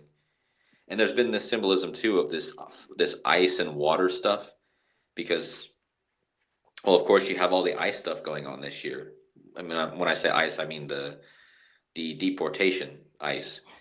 And I mean, obviously that's pretty clear why they're doing that, because ice and water is all about, water becomes specifically water at around 33 degrees, and that's a huge police code. And I always thought that the ice thing was really just, they're trying to stop the flow of, but that's what ice is. They're trying to stop the flow of, they're trying to freeze the flow of people. So they're trying to freeze the water, stop it from flowing. And so I think the icebergs melting, or the glaciers melting, also was a story last week. But that could also come back to love as well. I mean, they say that love makes people's cold. I mean, love could be said to make people melt, or like kind of become softer, right? Like Bruce Lee said, be like water. So I don't know. I'm kind of all over the place, but I'm just kind of hitting on all the themes that I'm seeing. Or like love makes your heart hard too, right? If you get hurt with love, like you close yourself off, and you can have a heart made of stone, or whatever they call it, right? So it can freeze, or it can melt, right? In a way. Yeah, actually, that's a good point, because it's probably, that might be a lot of what that points to as well. Are you being cold, hard, or are you being flowing and soft and malleable with your? Yeah, I think love. I mean, true love is would make you more flowing and more freely, flow. Be like water. So I think that could be it as well. And also shout out to the Enthused Dreams. Cody, I know you're from Ohio, but the Enthused Dreams pointed out Ohio had that derailment back in the day. I remember that was heavily connected to LeBron James, who was also from Ohio. But the Enthused Dreams just says Ohio had that derailment. It makes me think of Rambo's work about, Michael Jordan's son getting stuck on the train tracks, Back to the Future stuff. And then, and the Lions and Tigers and Bears with the Wizard of Oz. What's up with Ohio, man? What's going on with that? Yeah, I mean, I'll be going back there now, so we'll see if 2 years since I've been back to that place. So we'll see if we get some more Ohio stuff going on. But I don't know, there is something with Ohio. A lot of stuff is based out of Ohio. A lot of stuff comes from Ohio. Flying, the Wright brothers, the Football Hall of Fame. Just seems a lot to. I haven't really. Funny is I'm from Ohio, but I haven't looked as much into it as I probably should have. That would point to more pointing towards Cincinnati again. But I actually did do a decode on that derailment and Donald Trump. It was actually a Trump and Biden decode, but I talked about, so the derailment happened in East Palestine, Ohio. Right. This happened 2023, I believe. But right, so there's this huge explosion. You can see the pictures of it. Massive explosion. There were the derailment. These train cars were transporting chemicals, volatile chemicals, and there was a massive explosion, and it contaminated the area. East Palestine, Ohio, is still contaminated. No one can sell their property. Their properties have no value. It's still contaminated, and no one's talking about it anymore. It was in the news. It's gone and dusted. On to the latest story. There's a man in a pink shirt. They're too busy talking about this Subway sandwich being thrown at a federal officer. There's a man in a pink shirt and tight shorts throwing a Subway sandwich outside. So forget about East Palestine. It's still contaminated. That's just like Flint, Michigan.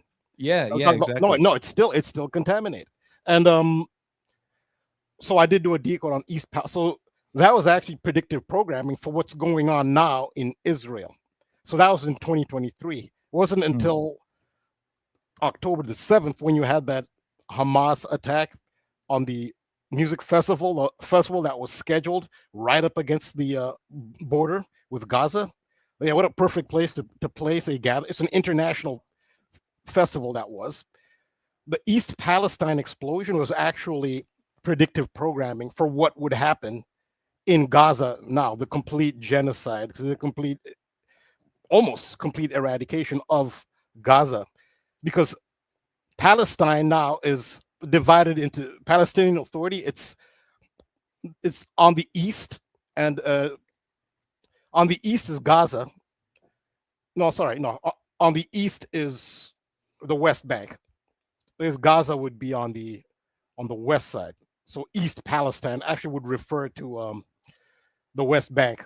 That's where Jerusalem is, and Bethlehem. Those are part of Palestinian territory. That's East Palestine. So technically, Solomon's Temple is in East Palestine. Solomon's Temple is in East Palestine. That was East Palestine, Ohio. So much of this goes back to Solomon's Temple and the deep, we'll never know the full depth of symbolism behind that allegory of Solomon's Temple. Solomon's Temple is in East Palestine. That's where the derailment happened. And Trump showed up in East Palestine at a McDonald's after the explosion to say, hey, I'm going to come in, I'll take care of everything. No, it's still contaminated. Yeah, the West Bank and Jerusalem. That's where Solomon's Temple. Yeah. Sorry, guys, really quick. I do have to step out. I'm just going to let Cooper out really quick. He's been scratching at the door, so I'll be back in a couple minutes. Yeah, you guys keep doing your thing. All right. Yeah, I don't know. Do you have anything to add, KODI? Yeah, well, I was just gonna say that, thinking about it now, I guess I just realized that train crash or that train accident was before the Hamas attack, which led to the Palestine, which led to all this with the real Palestine. So just a crazy way of predictive programming for maybe what was going to happen later on, like with Palestine, happening in East Palestine, Ohio, which is, I believe, it's closer to the Pennsylvania border. It's not even that far from Pittsburgh, I think, is it? So maybe there's something there more also with that, but yeah, I mean, that's the fact that it's still contaminated, and I mean, I kind of figured it would be contaminated for a long time, and luckily that's not where I'm from, but I think there was actually even more. There was a few more incidents over the last couple of years in Ohio with like a ship crashed on the Ohio River and spilled chemicals into it, and it seemed like they were really polluting Ohio a lot. There was actually closer to where I live or where I grew up, there was also a couple of buildings that burned, chemical plants that burned in 2023 or 2024. So they're really, for some reason, really working on polluting the environment in Ohio. I don't know what that is, but I just remember seeing so many different stories of pollution and accidents and burning buildings and chemical plants. And so what's the I guess I wouldn't call it a nickname, but it's like a motto almost for the state of Ohio, the heart of it all. Right. Right. So that goes back to the heart theme with Ohio. Yeah, and he's mentioned that a lot with the heart of it all, and just maybe how it in Ohio the shape of the state looks a bit like a heart. I mean, it's not fully, but it kind of has like a similar shape. But I mean, yeah, I mean it is interesting because, like I said, it's kind of the heart of flying or aviation. It's the heart of the football. The basketball players come out of there. You know, LeBron James and Steph Curry, and there's something with it being there and maybe being where it is. And I don't know if, for me, I guess I should be more curious about it, but I just haven't fully looked into it. And I kind of always thought that the two O's are like cycle symbolism as well. But you have the high, yeah, you have the high in the middle of Ohio. Like the high, like hello, high, but with the two O's on each side. So it kind of reminds me of like Hawaii, the symbol for Hawaii, HI, but also the two O's on each side, which, as you've mentioned, is cycle symbolism, the circle, all that stuff. Think of Ozzy Osbourne. Speaking of two O's, Ozzy Osbourne ties into that. Yep. Yeah. Crazy Train also. Yep. Yep. Going off the rails on the Crazy Train. Which Which I know, you know, with that happening, with him dying in the Crazy Train stuff, there was always more. I meant to look more into the Crazy Train song, but I knew there was something to that. I should look into see how many days it was after that train derailment to when he died. Maybe there's something. But I meant to ask you also something a bit off topic, but something about birthing happened. This was it yesterday? I think yesterday. So remember I told you with the WWE and Naomi. Yeah. This wrestler who won the Money in the Bank, and then she used the Money in the Bank to cash in, become a champion, and so she became champion. She finally reached the pinnacle of her career, and she had to forfeit her title because she got pregnant. And I've never seen this happen really in WWE. This is the first time I've seen it, and it kind of came out of nowhere. But she had to forfeit it. So I remembered that you had covered Beyonce being pregnant at the Super Bowl. I know Rihanna. Oh yeah, Rihanna. Yeah. That's what it was. Same difference. What's that, JJ? Same difference. Yeah. That's, I always get them two. Potato. I was trying to be funny. Sorry. Yeah. No, that you're right though. I always get those two mixed up, or I always conflate them. So. Yeah. Sorry. Go ahead, Cody. But yeah, I was just letting Rambo know about what happened. You know, yesterday was really interesting. You know, because she had to sacrifice her gold, her thing she worked her career for, because she was having a baby. So it was kind of a bittersweet moment, and I've really never seen something like that in WWE with that. So I think, but with the birthing stuff, what's also interesting to me is the guy who got her pregnant was also a wrestler, and he's one of the twins that I've covered before, whose birthday is actually in 2 days on August 22nd. He's one of the two brothers that fought at WrestleMania 40. He's the husband of this Naomi, and he got her pregnant, and his name is Jim. They always call him Big Jim. And it was kind of crazy symbolism because when she laid down her title and sacrificed it for her pregnancy, she laid the title down on a Slim Jim logo. And I don't know how people don't catch this stuff. They're talking about how Big Jim got her pregnant, and then she lays the title down on the Slim Jim logo, which is WWE, just over the last 2 years. The WWE ring used to never have logos in it, ever. It was never. Under Vince McMahon, for all the years, never had logos. But just in the last 2 years, they started having logos. So it just so happens that she's standing on a Slim Jim logo as Big Jim got her pregnant. So she had to sacrifice her title on a Slim Jim logo. It was just so obvious sometimes. But well, in Rambo, weren't you talking about the Slim Jim connections with Mr. Savage? Yeah, Macho Man Randy Savage. He was a pitchman for Slim Jim, and it had the red and yellow motif of, they call their group the Mega Powers. Hulk Hogan, Macho Man Randy Savage, and Miss Elizabeth. Red and yellow was their motif. Red and yellow was, but yeah, those are the colors of Slim Jim. Yeah.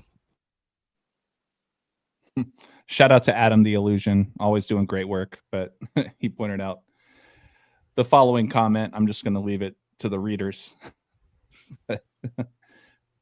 Makes sense. Makes sense to me. The name Naomi is a psychological term. One of the parts of Project MK Ultra. It's by the CIA, which is still being done, but not under the official title of MK Ultra, is MK Naomi. It actually is part of a U.S. government mind control program, is MK Naomi. Oh. And that's kind of why I brought it up too, Rambo, because I know you've talked a lot about birthing and you've talked a lot about MK Naomi. And remember, this woman's name is Trinity, also her real name. And she's the one that tied into the Trinity thing. And it just seems so interesting how she's going to have to give birth now. And the water theme, of course, that goes along with birthing. And her pregnancy. It's just, there's something way more to it that I have to look, because I haven't even looked really into it yet. But for me, it was like kind of shocking and kind of something that I didn't expect them to do. And so that's why I'm bringing it up, because there's definitely something more with birthing something going on, like, because it is connected to the money. She got pregnant right around the time she won that Money in the Bank thing. So again, connecting back to the money themes. But that's just kind of that's the only thing I really had come up this week that was even interesting that I looked into. But I thought I'd bring it up to you, Rambo, in case you find something in the coming weeks that connects with that, or the Naomi thing, or the birthing theme. Yeah, I'm just thinking off the top of my head what an esoteric symbolism could be. It's off the top of my head, maybe a bit of a stretch, but just that yin yang principle. Like, to gain something, you have to lose something. And if you're birthing, that's theoretically the most precious thing to you, is a child. So there's a principle of give and take, or if you want to gain, you have to forfeit. That could tie into, if there's a great awakening, a spiritual awakening, once you reach that level of enlightenment, you'll snap out of it and you'll realize how you were trapped in this ego three-dimensional prison, the Matrix. They said in the Matrix, Morpheus says it's a prison for your mind. That's what the Matrix material. And there's this thing, there's an exchange there. In order to reach that higher consciousness, you kind of maybe have to give up on the material aspect.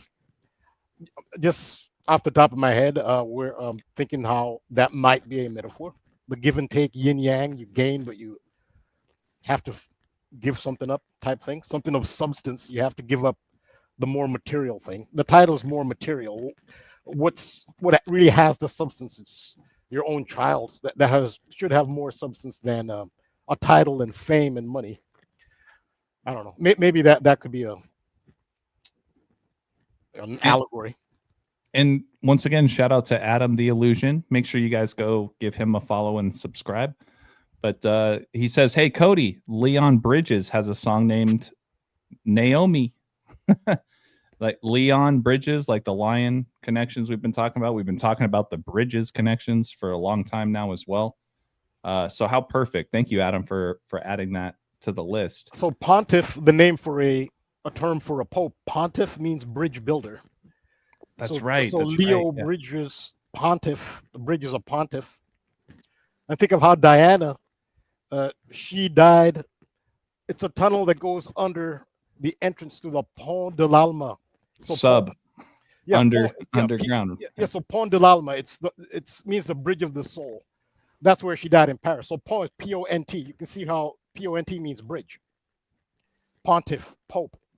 And there are suggestions, I don't know if it was ever concluded, but there were suggestions that she was pregnant at the time of the crash, that Diana was in early stages of pregnancy at the time of the crash. So there's a lot of themes. And with WWE doing the event in Paris on the anniversary, and they say she was rumored to be pregnant at the time of the crash. That, Leon, Pontiff, yeah, all ties in.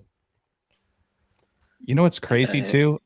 Sorry, really quick, I got to add this in here. Farming from Scratch says, Cody, the day after the clash is Labor Day. And that just blew my mind because I'm actually going to a concert here in Austin, Texas, the day before Labor Day, and the headliner is Train. Oh my God, man. Wow. That's crazy. Adam says the Pontiff and Tiffany Stratton is the women's champion. Is that with tennis, or I'm guessing it's women's tennis? No, it's the other WWE women's champion. Yeah, okay. There's two women's champions. Okay. The one, see, this affects the Clash in Paris event anyways, because Naomi was supposed to perform there. And what's interesting is the woman she was supposed to defend the championship against, if you look up her symbol, or if you look her up, Stephanie Vicaire, she has the Aries symbol, which does look like the female reproductive system. Yeah, fallopian tubes. Yeah. If you look up her symbol, well, it's also like a Baphomet. Like, what's her name again? It looks, Tiffany. Stephanie Vicaire is the one. But so that is interesting too with the birth thing, and of course they're going to be in France. So, like what Rambo said, it's all connected to this thing it's all connected to the royal family thing going on right now, which is what I've really been focusing on lately. But like everything right now seems to be connected to that, and that blood moon that's coming up is going to be on pretty much on the anniversary of Queen Elizabeth's death as well.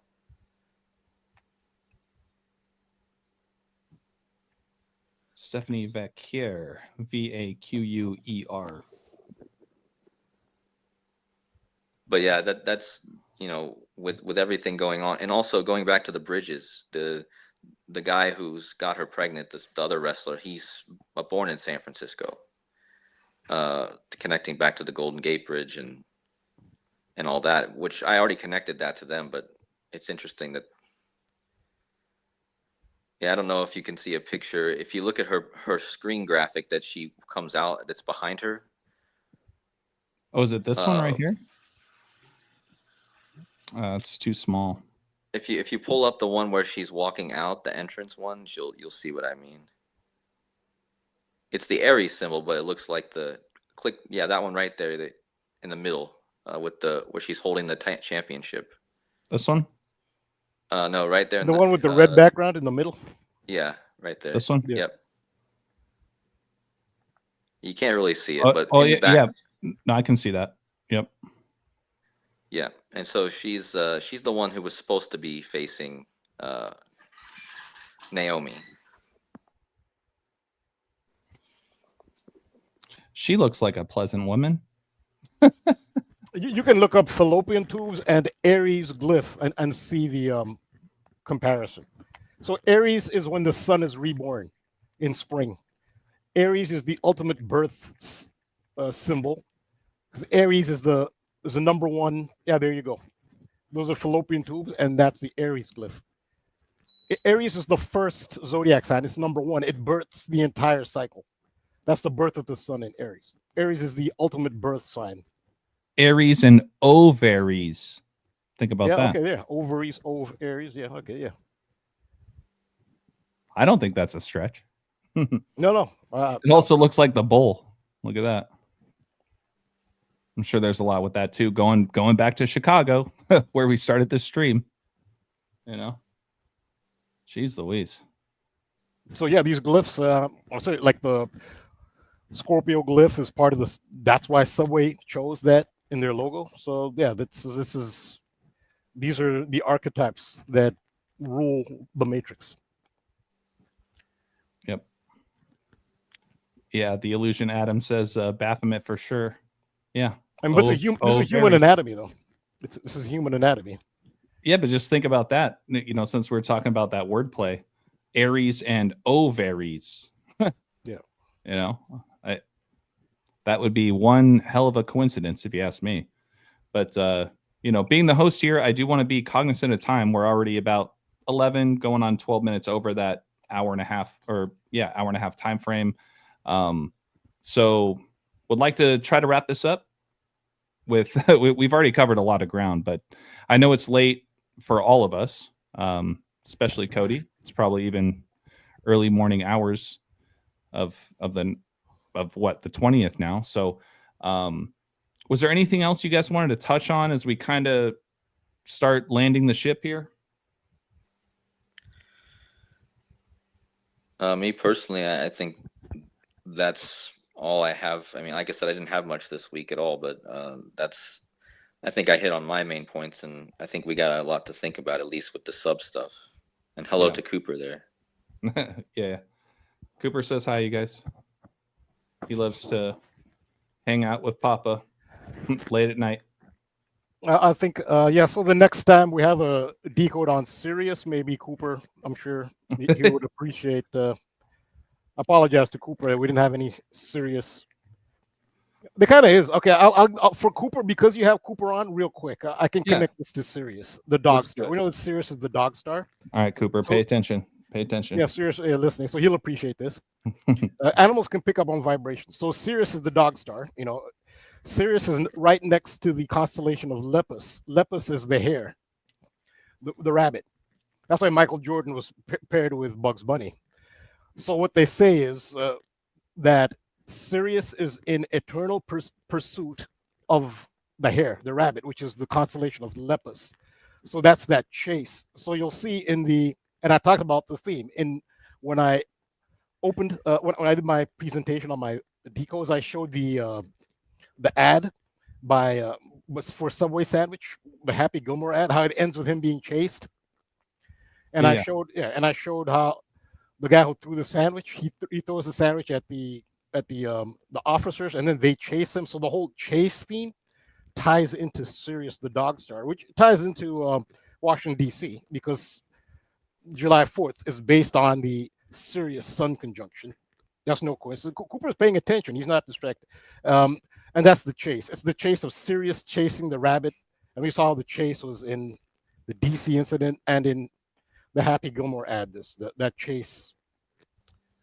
Yeah, that's so. Yeah. That's so amazing that you bring that up, Rambo. I'm not joking, right? I've told you about how this whole love theme started with Cooper DeJean's Pick Six. Okay, it started with Cooper DeJean. My wife's middle name is Jean, right? City of brotherly love. Cooper's brother, right? You know, he was adopted. His brother is Cody. Shout out Cody.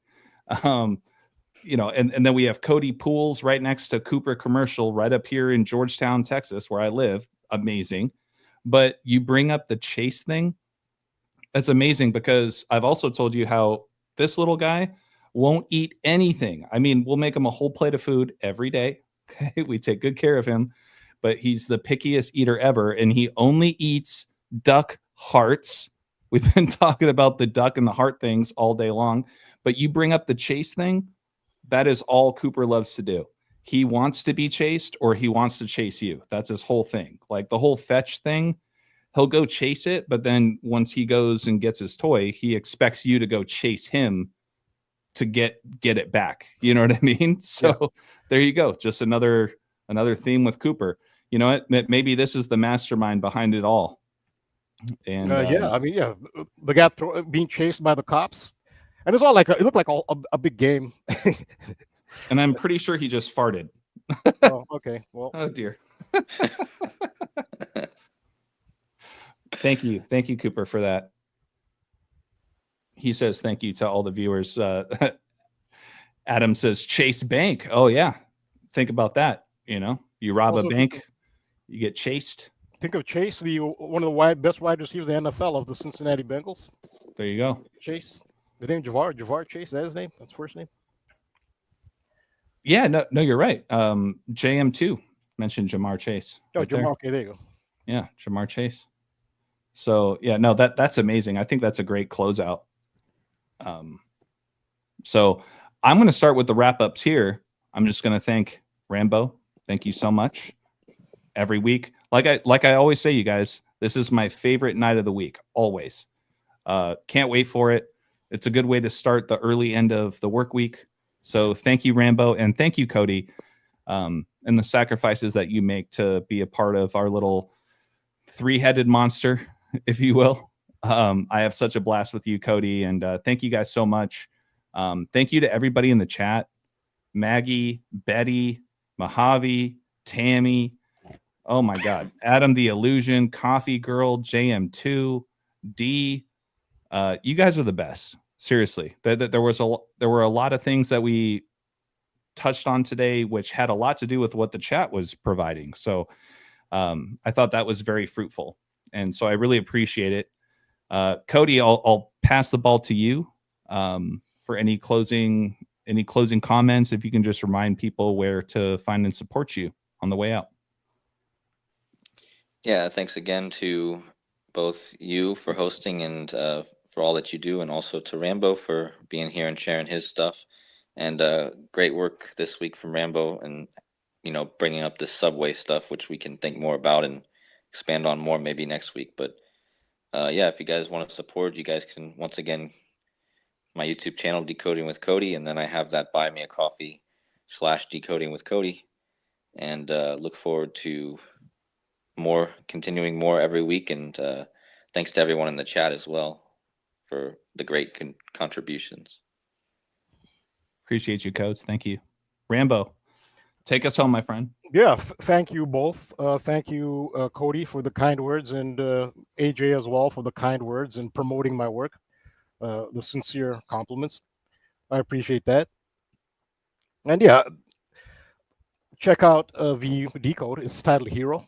It's a half-hour decode, and there's so much. I honestly I had to stop myself. I'm going to say there's so much to chew on from that. I didn't mean to pass. That's literally the first phrase that came to my head. But there is a lot to chew on from that story. Sorry about that, but yeah, I got so many great comments from my patrons that I have another part too. But there's still, it's like that with every decode. There's the Sydney Sweeney incident. Great contributions there. I have more on that and a bunch of other stuff. But yeah, it's been great. Thanks again to both of you. And thank you for AJ, especially for just bringing us all together. Of course. Yeah, absolutely. Yeah. And I appreciate you too, Rambo. Thank you so much. Just as a disclaimer, this live stream was not sponsored by Subway. So, but I got a feeling everybody make sure to hit that like and subscribe and the share wherever you see fit on the way out. You might have a hankering for a Subway sandwich after this live stream. But thank you guys so much. Seriously. The proof is in the pudding. That this is the reason why I enjoy so much just getting together, sharing observations, building on each other's observations. And Rambo, just to clarify, is your full half an hour video already on the Patreon? I haven't had a chance to check yet. Yeah, it's on, and I've gotten great comments. In fact, so many great comments that I'm actually doing a part 2. Hopefully I can bang that out and get back to the part 2 of the Sydney Sweeney decode, and I have part 2 of other decodes, and it's hard to really keep up. But yeah, I mean, the part 2 I'm doing is based mostly on comments on the video. The video's out. It's been commented on for 2 days now. It's titled Hero. Okay, perfect. perfect. Half hour video. Well, I'm gonna make sure to watch that full coverage. And for those that maybe showed up late, Rambo shared with us at the beginning of the stream of his little teaser about it. Once again, it's $5 a month, you guys. Give Rambo a shot, okay? And you will see how much time he puts in, not only to creating the videos, but the harder work is finding the research and the observations and then putting it together in something that is visually receptive, right? So shout out to you, Rambo. Thank you so much. Cooper Appreciate it. also, Thank you. Cooper says goodbye to everybody. Have a great night. And love you guys. Once again, it's all about the love out there. Make sure to take care of yourselves, and we'll see you guys again next Tuesday. Last thing I'll share is that Rambo and I will also be on the Occult Rejects next week, Wednesday, August 27th, the day after our next Eye to Eye live stream. And it'll be a lot about Donnie Darko. So keep an eye out for that, you guys. Love always, and we'll see you guys again soon. Peace. All right. Take care.